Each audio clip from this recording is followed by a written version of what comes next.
Hi, algebra students. This lesson covers, or this video is for lesson 8-2, the second part of 8-2, which in the notes starts here on page 16 when we are talking about finding the zeros or the x-intercepts of a function. So before we get to see some examples, I'm just going to try to explain to you a little bit about the zeros and how they tie into the factoring that we did in chapter 7. So if you look at this picture right here, this is a parabola, this is the vertex. You might remember from linear equations that x-intercepts are where our graph intersects the x-axis. So it has an intersection with the x-axis. So because our graph is U-shaped, it, in this example, crosses the x-axis in two places. And if I were to label those x-intercepts, I would say, well, this one I went over 2, so x is 2, and I went up 0. So that x-intercept is 2, 0. If I were to label this one, I would say, oh, I went to the left 2, so x is -2, and y is 0. So one thing I want to point out right now is they are x-intercepts. That is definitely one name for them. Another name for those 2 points are zeros. And if you look at these points, the y is always 0, which will always be true. If the point is on the x-axis, the y will always be 0. That is why we call them zeros. You could call them x-intercepts, you could call them zeros. They're both the same. And this says an x value, so we're always finding the x coordinate or the x portion of the coordinate of a function where f of x equals 0. Remember, f of x is just the name for your input. This is function notation. This is the same as saying where y equals 0. So add this to your notes, and then I'm going to have you put right after that, we're finding this x value, and we know that the y value will always be 0. So f of x is the same as y. So it says an intercept of the graph of the function where the graph intersects the x-axis. So that's just explaining what it is in the words. This says y equals and f of x equals where they equal 0. Y and f of x are the same thing. They're just two different ways of representing your output. X is your input, y is your output. X is your input, f of x is your output. And then here's that same coordinate point I had you write up here. It's always going to be the coordinate point where we have an x value, but y is 0. And what we are doing is finding x. Now you can see from this example, when we find these x's, we might have 2 of them because this one quadratic equation has 2 x-intercepts. Okay, I am going to switch for a moment to Desmos, and I want to show you. This is a graph of a parabola. This is the function right here. Now in chapter 7, we took functions like this and we factored them or wrote them in factored form. We used Xbox to factor them. Now I want to show you, this is the graph right here, the blue one. Now I'm going to turn on another graph. It's the green one, and if you notice, the blue one disappeared. That's because these two expressions are identical. This is written in standard form. This is written in factored form. Let me turn off the blue one. And so you can see there's the green one. And let me turn off the factored form, and there's the blue one. So these are identical. They're just in different forms. This is factored form, and this is standard form. Now, I also want to point out to you, here's the x-axis. here is my x-intercept, and if I click on there, it tells me this graph has an x-intercept at -3, and this graph has an x-intercept at 2. Now I want you to notice these two factors, x plus 3 and x minus 2. Wow, these look very similar to these x-intercepts. One thing I notice is that this is a positive 3 and the x-intercept is a -3. This is an x minus 2 and the x-intercept is a positive 2. So that factoring that we practiced in chapter 7, the reason we did that was to find the zeros of a parabola. All right, let's go back to our notes. I'm going to show you just a little bit of review. This is not in your notes, so this you can just watch. This is the function that was just graphed in Desmos. And so back in chapter 7, if you were factoring this, you would start by writing A, B, and C. So A is 1, B is 1, C is -6. And then you drew your x. At the top of your x, you put A times C, which would be -6. At the bottom, you put B, which would be 1. And then you looked for two numbers that multiply to give you -6 and add to give you +1. Those would be 3 and -2. And then you said, oh, this is the good one where I can use the shortcut because A is 1. So then to write it in factored form, you would get that, which is exactly what I just showed you on Desmos. So if you were now thinking about section 8.1, or 8.2, where we practiced graphing quadratics, you might do a table of values for this using that -2, -1, 0, 1, 2, and you'd get some coordinate points. You don't have to write these, you're just kind of watching me. So I would graph some coordinate points here, and I'm just going to put a few of these in. So -1, -6, and 1, -4. So I'm just doing a really rough graph here. The Desmos one was much prettier than the one that I'm doing. So I wanted to show you that we have been in chapter 8, graphing quadratics. You guys have been doing a great job doing your graphs here. And the one that I just graphed also has those x-intercepts of -3 and 2. So we could use a graph to find these x-intercepts, just like we've been doing. We've been using it to find the vertex. We're actually going to do this in the first example. But then we're going to go to using our factored form and figure out how do we use our factored form to find those x-intercepts. Okay, that was all kind of an introduction. So I want you to go back to page 16 and we're going to look at example 1. So example 1 says graph this function and find the x-intercepts. One thing I would like to talk about right now is let's kind of think about what this is going to look like. Let's think about the transformations. My A is a 1. And my C is a -9. So if A is 1, that means I won't have a vertical stretch or a vertical shrink or a reflection. But this looks like it will be translated down 9. So just kind of keep that in mind. It should be upward facing and it should be translated down 9.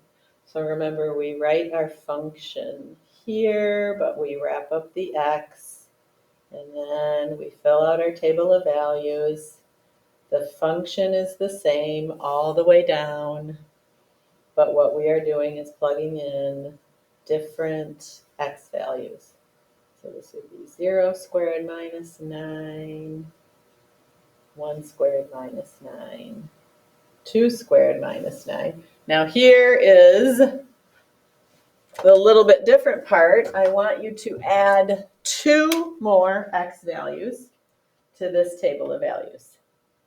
So if you could add at the bottom the -3 and +3. So if you could go ahead and add those to your table of values, we are also going to do those. So -3 squared minus 9 and 3 squared minus 9. All right, so we're going to get 7 points instead of 6. So now, normally you would put all these in your calculator, but I am going to help you out. Well, we'll do the first one together so you kind of get a refresher of how we do this. So this would be parenthesis, -2, parenthesis, squared, -9, and we will get -5. So this first coordinate point will be -5. And then we will keep going. Okay, next one will be 1. So remember, you can just arrow up and I can change that 2 into a 1. And then I get -8. I'm going to tell you this one right here will be -9. This will be -8. This will be -5 also. This one I'm going to punch in just to show you. So I'm going to arrow up again. I'm going to put in a 3. So -3 squared minus 9, and I get a 0. So this means when x is -3, y is 0. Same thing will happen when I put this one in my calculator. I will get a 0. Okay, now let's graph these. So over -2 down -5, over -1 down -8, over 0 down -9, over 1 down -8. Should probably zoom in a little bit there for you. Over 2 down -5, but really you should be able to do this in your notes by yourself because we've been practicing this. And then these last two, over -3 up 0, that will be right there. And over +3 up 0 would be right there. Okay, now do your best to attach all your points here. Looks like an upward facing parabola, shifted down 9, just like we expected. Whew, do a better job attaching your points than I did. Okay, so some of the important points we've been looking at so far was this vertex, which is 0, -9. So that's still an important point. Now we have 2 more important points that we want to draw your attention to here. And these are the x-intercepts. So because these are your notes, I want you to label both of these points. So that first one is -3, 0. And this one is +3, 0. And that is an x-intercept. And that is an x-intercept. And so down here, where it says, what are your x-intercepts? Let's say -3, 0, and 3, 0. I think I'm also going to have you add under here x-intercept or zeros.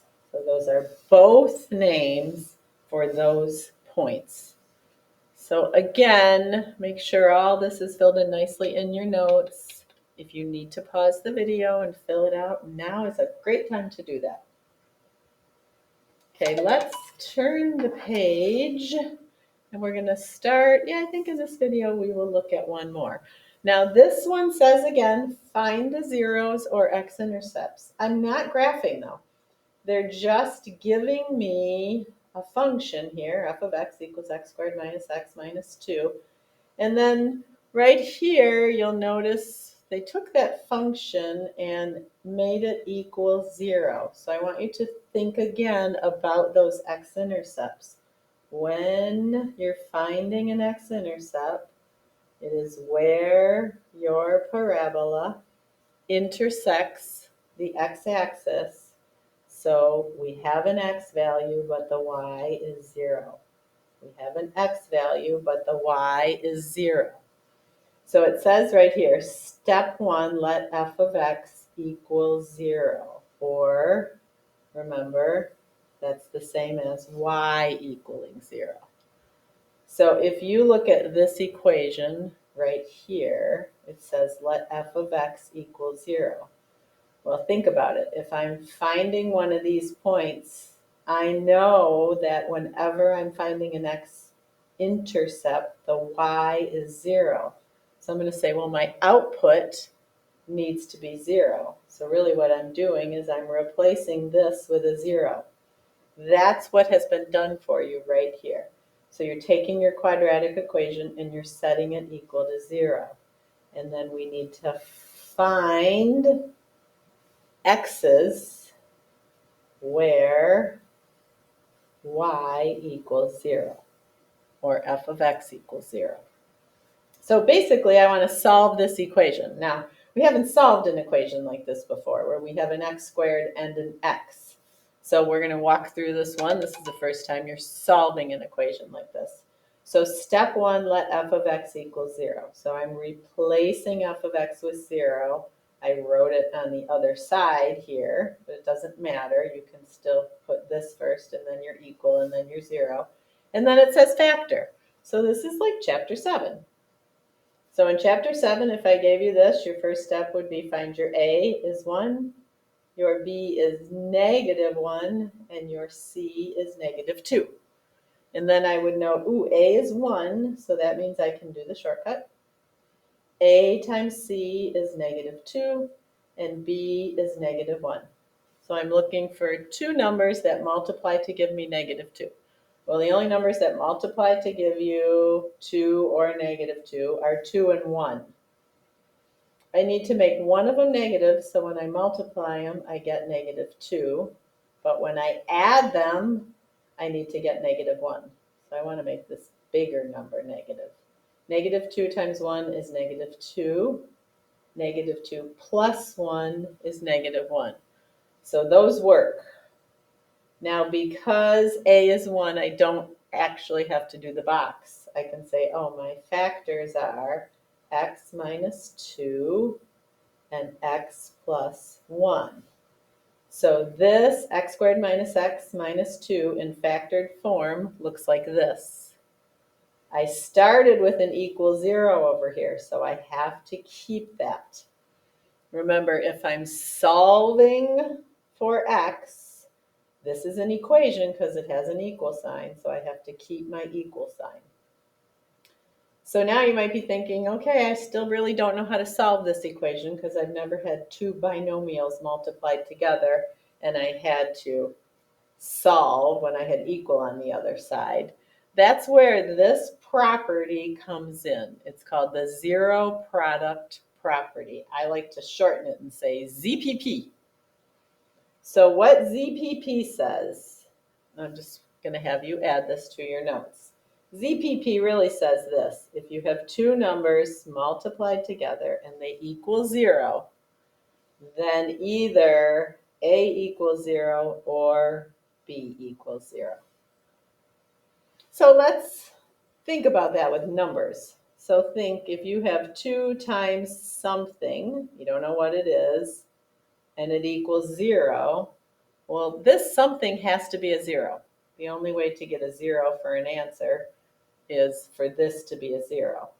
Another way to think about it is if you have 2 times x equals 0, so 2 times an unknown value equals 0, and you divide both sides to get x by itself, you're going to get x equals 0. So this property says basically whenever you have two values, or they could be binomials, multiplied together and your answer is 0, either the first one or the second one is 0. Always is true. Always, always. So now I'm going to go back here and I'm going to say, well, this is a binomial multiplied by a binomial. So think A times B multiplied together equals 0. I have two things multiplied together that equal 0. So by the zero product property, either x minus 2 equals 0 or x plus 1 equals 0. One of these binomials have to be equal to 0 because if I multiply them, 0 is my answer. So we say, well, either x minus 2 equals 0 or x plus 1 equals 0, and then we solve these two separate equations. Now this looks like something you know how to do. This is what we did in chapter 1. So to get x by itself, I'm going to add 2 to both sides, and I get x equals 2. To get this x by itself, I'm going to minus 1 from both sides, and I get x equals negative 1. So in this case, zero product property, either this equals 0 or that equals 0, or it could be or both of them equal 0. And in this case, both of them equal 0. These are our two x-intercepts. So if I were to graph this equation, which I'm going to show you in a minute on Desmos. Oop, there's an announcement. Will Jake Manning please report to the North main office? That is Jake Manning reporting to the main office. Thank you. Okay, you guys got to hear that announcement. How fun for you. So now I'm going to put this function in Desmos, and I'm going to show you that where this function crosses the x-axis is at positive 2 and negative 1. So hold on 1 second. I'm going to go to my computer here, and I'm going to pull up Desmos to show you. It's still there. I'm going to get rid of this function. I'm going to get rid of this one, and I'm going to put in x squared minus x minus 2. So that's the function that we just factored and wrote in factored form and solved, and we got negative 1 and 2. And if you look, this is my parabola. This is where it crosses the x-axis at x equals negative 1 and x equals 2. So those are my zeros. Again, we call them zeros because the y value is 0. Okay, if you need to rewind to double check and make sure your notes are complete, please do that. But I'm going to stop this first video right here.